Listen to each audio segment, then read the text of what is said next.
जय हिंद दोस्तों, मैं अंशु घरी आपका स्वागत अभिनंदन करता हूं आपके अपने परिवार फ्यूचर बिल 247 में। जैसा कि आपको पता होगा कि हिस्ट्री का 2 लेक्चर कंप्लीट हो गया और आप आशा करता हूं आप स्वस्थ होंगे, मस्त होंगे। और आइए आज हमारा जो टॉपिक है हिस्ट्री का 3rd लेक्चर है और टॉपिक है मौर्य साम्राज्य। और मौर्य साम्राज्य में हम सम्राट अशोक के बारे में पढ़ेंगे, क्योंकि आपके सिलेबस में मौर्य साम्राज्य से केवल एक ही सम्राट का बात कर रहा है। तो आइए दोस्तों देखते हैं मौर्य साम्राज्य के बारे में। अगर हम मौर्य साम्राज्य की स्थापना का बात करें तो मौर्य साम्राज्य का जो स्थापना है वो किसने किया था? तो वो आपका किया था चंद्रगुप्त मौर्य ने। मौर्य साम्राज्य का स्थापना किसने किया था? तो आपका किया था चंद्रगुप्त मौर्य ने। चंद्रगुप्त मौर्य ने कब किया था साथियों? तो 322 ईसा पूर्व में, 322 बीसी में। चंद्रगुप्त जो मौर्य था वो नंद वंश का जो अंतिम शासक घनानंद था उसी के दासी का ये पुत्र था। तो कौन था साथियों? चंद्रगुप्त मौर्य। तो आपका आंसर क्या हो जाएगा कि घनानंद के दासी का पुत्र था चंद्रगुप्त मौर्य। चंद्रगुप्त मौर्य घनानंद को पराजित करके मौर्य साम्राज्य की स्थापना की थी। किस वंश की स्थापना की थी? मौर्य साम्राज्य की स्थापना की थी। जो इसकी राजधानी थी उस राजधानी का क्या नाम था? पाटलिपुत्र। क्या नाम था? पाटलिपुत्र। पाटलिपुत्र को एक और अन्य नाम से जानते हैं जिसे कहा जाता था पालीभ्रोथा। क्या कहा जाता था प्यारे दोस्तों? पालीभ्रोथा। यह क्वेश्चन कभी कभी पूछ देता है। पाटलिपुत्र का अन्य नाम क्या है? तो आपका राइट आंसर क्या हो जाएगा? पालीभ्रोथा। और चंद्रगुप्त मौर्य और सेलुकस यूनान का एक शासक था सेलुकस निकेटर। सेलुकस निकेटर और चंद्रगुप्त के बीच एक युद्ध होता है और चंद्रगुप्त, ये हो गए आपके चंद्रगुप्त मौर्य और ये हो गया सेलुकस निकेटर। सेलुकस निकेटर दोनों में युद्ध होता है। चंद्रगुप्त मौर्य जीत जाता है, सेलुकस निकेटर का पराजय हो जाता है। और इन दोनों में जब युद्ध होता है, जब ये चंद्रगुप्त मौर्य जीत जाता है तो दोनों में एपिनियास की संधि होती है और उस संधि के तहत चंद्रगुप्त मौर्य हेलेना से, हेलेना कौन था? तो सेलुकस निकेटर की लड़की थी, उससे वो शादी करता है और सेलुकस निकेटर को इसके उपलक्ष्य में 5000 आथी उपहार के रूप में देता है। और सेलुकस निकेटर चंद्रगुप्त मौर्य को 4 राज्य में इनाम में देता है। आशा करता हूं आपको मौर्य साम्राज्य के जो संस्थापक थे चंद्रगुप्त मौर्य वो बहुत अच्छे से समझ में आया होगा। साथियों अगर हम बात करें जो चंद्रगुप्त मौर्य का उत्तराधिकारी अर्थात या पुत्र वो कौन था? तो उसका नाम था बिंदुसार। क्या नाम था? बिंदुसार। और यही बिंदुसार है, ये बिंदुसार का जो अशोक है ये बिंदुसार का पुत्र है। अशोक कौन है? बिंदुसार का पुत्र। जैसा कि आप देख रहे हैं लिखा होगा बिंदुसार का उत्तराधिकारी अशोक महान हुआ। वो 269 ईसा पूर्व अर्थात 269 बीसी में मगध की राजगद्दी पर बैठा। और राजगद्दी पर बैठने के समय अशोक कहां का राज्यपाल था? तो अशोक अवंती का राज्यपाल था। यह बहुत इंपॉर्टेंट है, कभी कभी क्वेश्चन पूछ लेता है कि राजगद्दी पर बैठने से पहले अशोक कहां का राज्यपाल था? तो आपका राइट आंसर क्या हो जाएगा? अवंती। और मास्की एवं गुर्जरा अभिलेख में अशोक का नाम अशोक मिलता है। कभी कभी पूछ लेता है कि अशोक का नाम निम्न में से किस अभिलेख में अशोक मिलता है? तो आपका राइट आंसर क्या हो जाएगा? मास्की एवं गुर्जरा अभिलेख। पुराणों में अशोक को अशोकवर्धन के नाम से जाना जाता था। अशोक ने अपने अभिषेक के लगभग 8 वर्ष पश्चात 261 बीसी में कलिंग पर आक्रमण करता है और कलिंग पर विजय प्राप्त करता है और कलिंग की राजधानी तोसली पर अपना कब्जा कर लेता है। कलिंग की राजधानी तोसली पर अधिकार कर लेता है। प्लिनी का कथन है कि जो मिस्र का राजा था टॉलमी द्वितीय, उसने अशोक के दरबार में पाटलिपुत्र में अपने राजदूत डायनेसिस को भेजा था। जैसा कि देख रहे हैं यहां पे लिखा है कि प्लिनी का कथन है कि मिस्र का राजा फिलाडेल्फस या टॉलमी द्वितीय ने पाटलिपुत्र में डायनोसिस नामक राजदूत किसके दरबार में भेजा था? तो अशोक के दरबार में भेजा था। वही जो उपगुप्त था, उपगुप्त अशोक का भतीज ही था, वो अशोक को बौद्ध धर्म की शिक्षा दी थी। और अशोक ने अजयूकों को रहने के लिए बराबर की पहाड़ी पर 4 गुफाओं का निर्माण करवाया था। अशोक ने अजयूकों को रहने हेतु बराबर की पहाड़ी पे, किस पहाड़ी पे प्यारे मित्रों? बराबर की पहाड़ी पर कितने गुफाओं का निर्माण करवाया? 4 गुफाओं का। कितने गुफाओं का? 4 गुफाओं का निर्माण करवाया, जिनका नाम है कर्ज, चौपार, सुदामा एवं विश्व झोपड़ी था।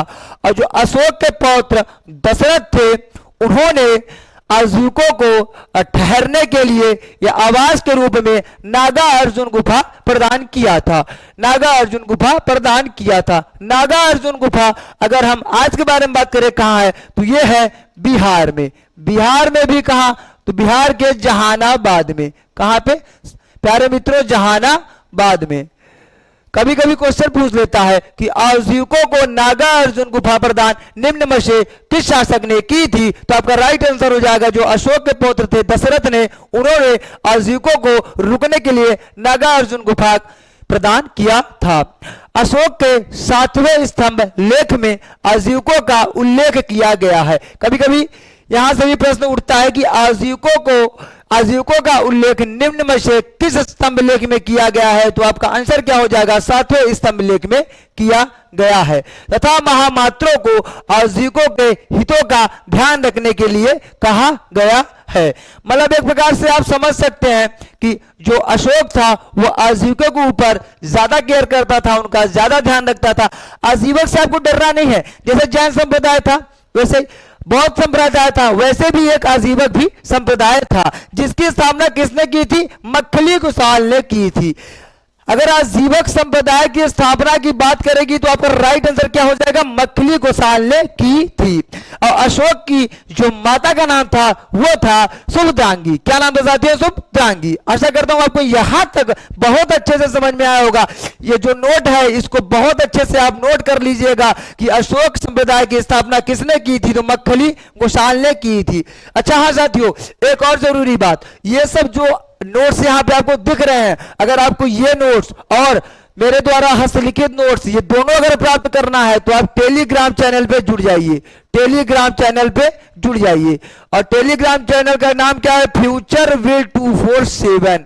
Future will 247। आपका रोज का रोज नोट्स पीडीएफ के रूप में वहां प्रदान किया जाएगा। ठीक है साथियों, आगे देखते हैं कि जो अशोक का अभिलेख था उसे 3 भागों में बांटा गया था। पहला कौन सा था? शिलालेख। दूसरा कौन था? स्तंभ लेख। वही आपका तीसरा कौन था? गुहा लेख। जैसा कि आप देख रहे होंगे, मैं रिपीट कर दे रहा हूं कि अशोक के अभिलेखों को 3 भागों में बांटा जा सकता है। पहला कौन सा था? शिलालेख। दूसरा कौन था? स्तंभ लेख। तथा तीसरा क्या था? गुहा लेख। शिलालेख जो था साथियों, शिलालेख देखिए इसमें नाम में कभी कभी क्या होता है कि नाम में काम छुपा रहता है। तो यहां पे आप देखेंगे ना, सबके नाम में काम छुपा है। शिलालेख मतलब, शिला मतलब पत्थर, जो पत्थरों पर लिखा जाता था, जो लेख पत्थर पे लिखा जाता था उसे क्या कहा जाता था? शिलालेख। स्तंभ से समझ सकते हैं कि खंबे की बात हो रही है। बड़े बड़े स्तंभ, बड़े बड़े पिलर पे जो लेख लिखा जाता था उसे क्या कहते थे? स्तंभ लेख। तथा जो गुफाओं के अंदर लेख लिखा जाता था, गुफाओं की दीवारों पर जो लेख लिखा जाता था उसे क्या कहते थे साथियों? गुहा लेख। अशोक के शिलालेख की जो खोज है वो 1750 ईस्वी में की गई थी और इसके जो खोजकर्ता थे वो पी पैंथलर थे। कौन थे? पादरी टी पैंथलर, पी पैंथलर ने की थी। और इनकी संख्या कितनी थी? तो 14 थी। शिलालेखों की संख्या कितनी थी? 14 थी। अशोक के अभिलेख पे पढ़ने में सबसे पहले अगर किसी ने सफलता प्रदान की थी तो वो है जेम्स प्रिंसप ने। कब? 1837 में। 1837 में। कभी सबसे ज्यादा एग्जाम में यही क्वेश्चन पूछा गया है जेम्स प्रिंसप के बारे में कि अशोक के अभिलेखों को सर्वप्रथम या सबसे पहले किसने पढ़ा? तो आपका राइट आंसर क्या हो जाएगा? James Prinsep. राइट आंसर क्या हो जाएगा? James Prinsep. जेम्स प्रिंसप कौन था? तो इंग्लैंड का विद्वान था। इंग्लैंड का विद्वान था। इंग्लैंड का विद्वान था और यह ईस्ट इंडिया कंपनी का एक अधिकारी था और भारत आया था और अशोक के अभिलेख को पढ़ने में सबसे पहले ये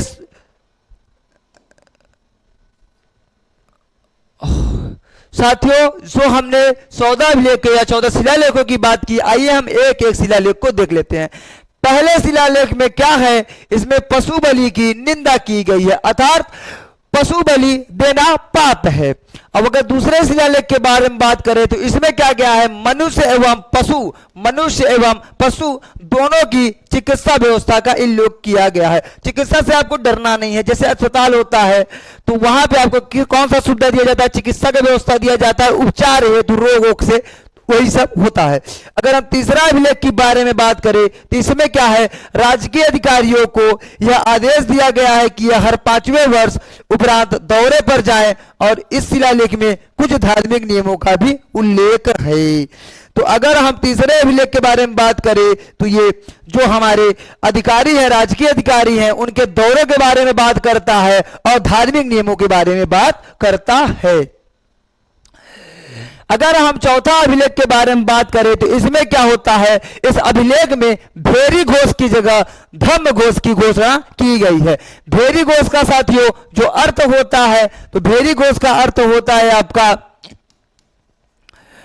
युद्ध का आवाज। युद्ध के जो नगाड़े बजाए जाते थे उसी को कहा जाता था आपका भेरी घोष। युद्ध के आवाज को क्या कहा जाता है साथियों, तो भेरी घोष। इसके जगह चौथे शिलालेख में किसका प्रयोग किया गया आपका, तो ये आपका प्रयोग किया गया धम्म घोष का, और धम्म का अर्थ होता है शांति, और धम्म घोष का जो अर्थ हो जाएगा वो हो जाएगा शांति का आवाज।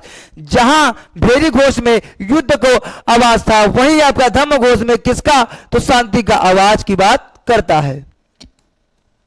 अगर हम पांचवा अभिलेख या पांचवा शिलालेख के बारे में बात करें तो इस शिलालेख में धर्म महामात्रों की नियुक्ति के विषय में जानकारी दी गई है। यह सब उतना इंपॉर्टेंट तो नहीं है साथियों, लेकिन एक बार आप जरूर पढ़ लीजिएगा, अगर माइंड में रहेगा तो आप क्वेश्चन कर ले जाएंगे।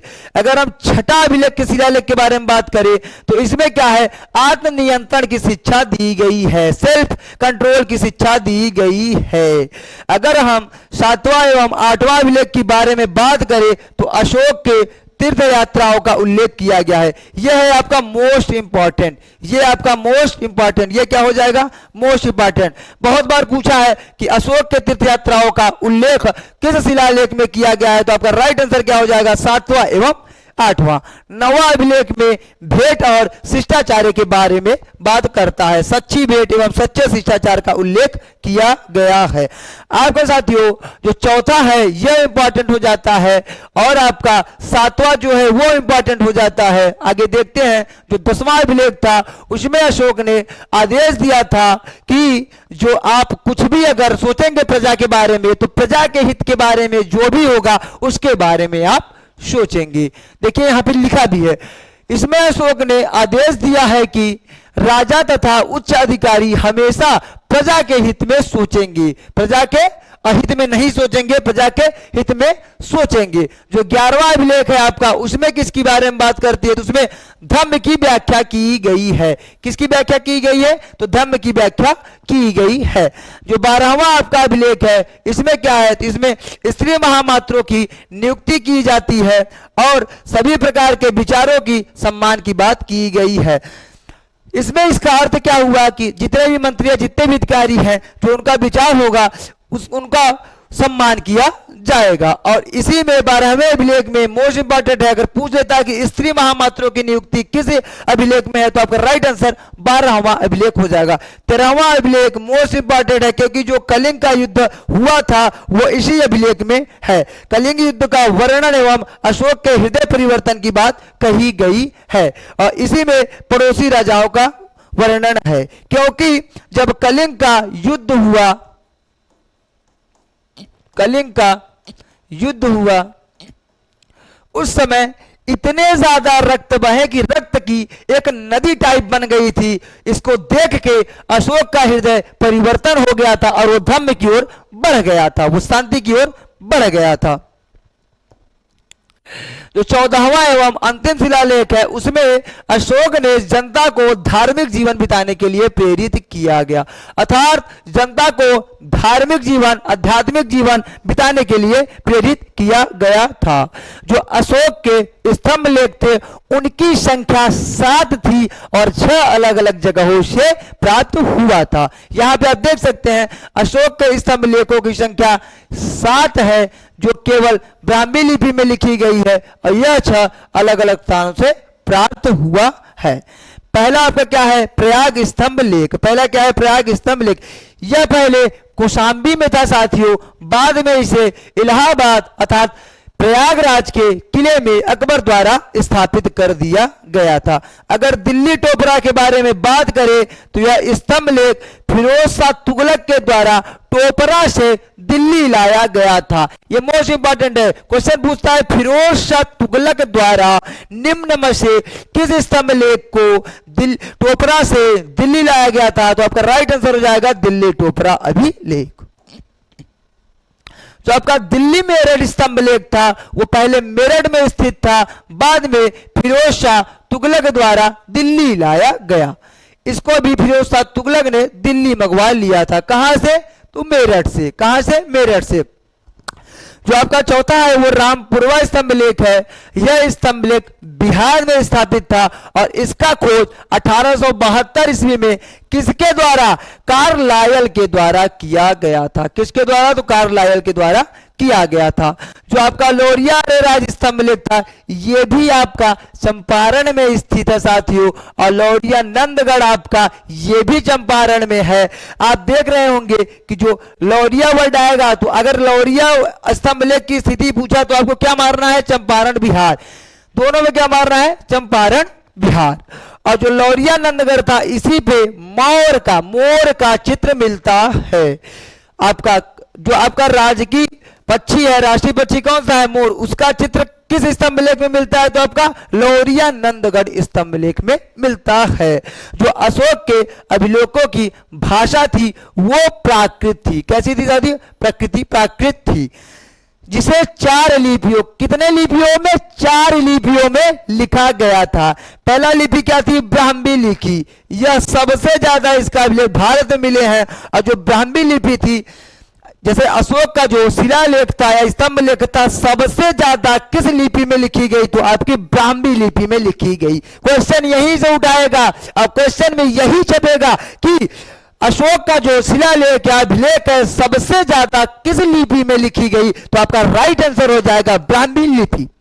आइए हम खरोशी लिपि की बात करें। आपका दूसरा लिपि हो गया जो खरोशी लिपि था, ये पाकिस्तान से मिला था। और साथियों ये अपवाद इसलिए है क्योंकि ये दाएं से बाएं, राइट से लेफ्ट लिखा जाता था, और बाकी जितनी लिपियां थी वो लेफ्ट से राइट लिखी जाती थी। जो अरामाइक लिपि थी यह अफगानिस्तान से मिला है, और जो ग्रीक लिपि है यह भी अफगानिस्तान से मिला है। साथियों जो हमारा केवल एक अभिलेख ऐसा है जिसका नाम कंधार है, जो एक अभिलेख ऐसा है जिसका नाम कंधार है, यही ऐसा अभिलेख है जो अरामाइक लिपि तथा ग्रीक लिपि में लिखी गई है। एक ऐसा अभिलेख है जो द्विलिपि अभिलेख है। कैसा अभिलेख है? द्विलिपि अभिलेख है। द्विलिपि अभिलेख है।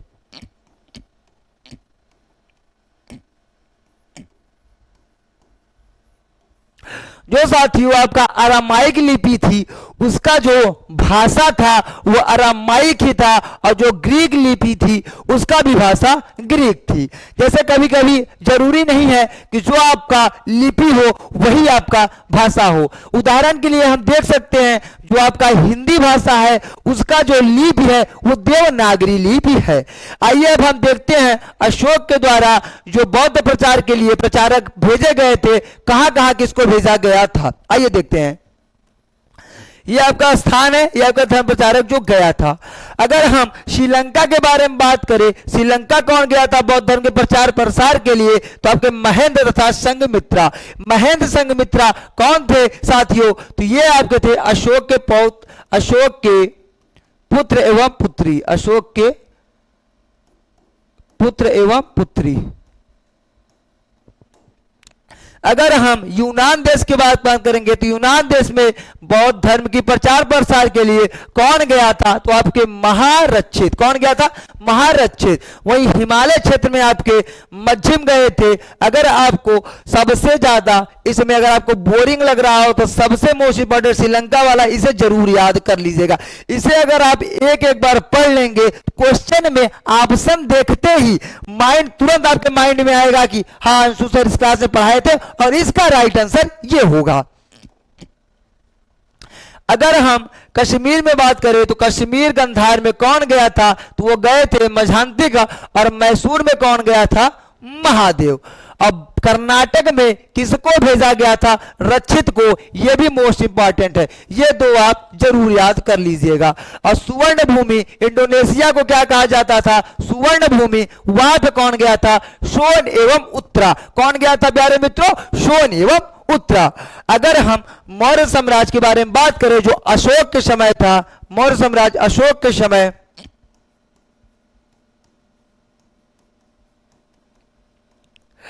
5 प्रांतों में विभाजित था। कितने प्रांत थे? 5 प्रांतों में। क्योंकि इसके पहले, अशोक के पहले जो आपका मौर्य साम्राज्य था उसके केवल 4 प्रांत थे। 5वां जो प्रांत जुड़ा था उसने अशोक जोड़ा था। और किसको जोड़ा था? कलिंग को। 261 ईस्वी में कलिंग पर आक्रमण करके, कलिंग पर विजयी प्राप्त करके कलिंग को अपना 5वां प्रांत बनाया था। आइए हम एक एक प्रांत बहुत अच्छे से देखते हैं। पहला जो प्रांत था वो उत्तरापद था और उसकी राजधानी तक्षशिला थी।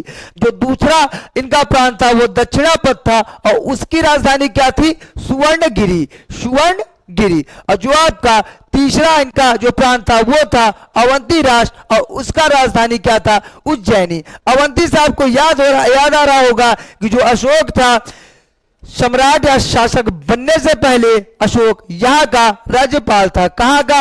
अवंती का राज्यपाल था। मित्रों, ये क्वेश्चन बहुत बार पूछता है कि अशोक शासक बनने से पहले कहां का राज्यपाल था? तो आपका राइट आंसर हो जाएगा कि अवंती का राज्यपाल था। और जो इनका चौथा प्रांत था वो था प्राची, पूर्वी प्रदेश, और इसकी जो राजधानी थी वो थी पाटलिपुत्र। और जो आपका लास्ट था, जो लास्ट प्रांत था वो था कलिंग प्रांत, जिसकी राजधानी क्या थी? तोसली। क्या थी? तोसली। आशा करता हूं यहां तक आपको बहुत अच्छे समझ में आया होगा साथियों। और इसी के साथ जो हमारा टॉपिक था अशोक वो समाप्त होता है। और जो हमारा नेक्स्ट टॉपिक होगा, आज मौर्य साम्राज्य को हमने खत्म कर दिया और इसको समाप्त कर लिया और आपको हम इस पे क्वेश्चन भी कराएंगे। आने वाले संडे को बहुत अच्छे से प्रैक्टिस सेशन करेंगे, जहां तक जो टॉपिक कंप्लीट हुआ रहेगा संडे से पहले तक। और जो हमारा नेक्स्ट टॉपिक होगा वो गुप्त काल का होगा साथियों। उसमें भी आपको समुद्रगुप्त और चंद्रगुप्त द्वितीय के बारे में पढ़ना है। अगर आप एक बार इसको रिवाइज अच्छे से कर लीजिएगा और आप टेलीग्राम चैनल फ्यूचर विल 247 पर जरूर जुड़िए, क्योंकि जितने भी पीडीएफ है सब आपको वहीं पे मिलेगा साथियों। आप स्वस्थ होंगे साथियों, आशा करता हूं, और आपको यहां तक बहुत अच्छे समझ में आया होगा। अगर आपको अच्छा लगा हो वीडियो तो आप कमेंट में एक बार थंब इम्प्रेस कर देंगे। और हम मिलते हैं नेक्स्ट वीडियो में साथियों। जाते जाते मैं एक लाइन बोलूंगा साथियों कि मेहनत कर हल निकलेगा, मेहनत कर हल निकलेगा, आज नहीं तो कल निकलेगा। साथियों, आपको अपने माता पिता का सपना साकार करना है, दिल लगा के पढ़ना है, दिल लगा के मेहनत करिए, हमारा साथ दीजिए, हम आपका साथ देते हैं। इस बार पेट पार साथियों, केवल एक ही नारा, इस बार पेट पार। मिलते हैं नेक्स्ट वीडियो में साथियों। जय हिंद।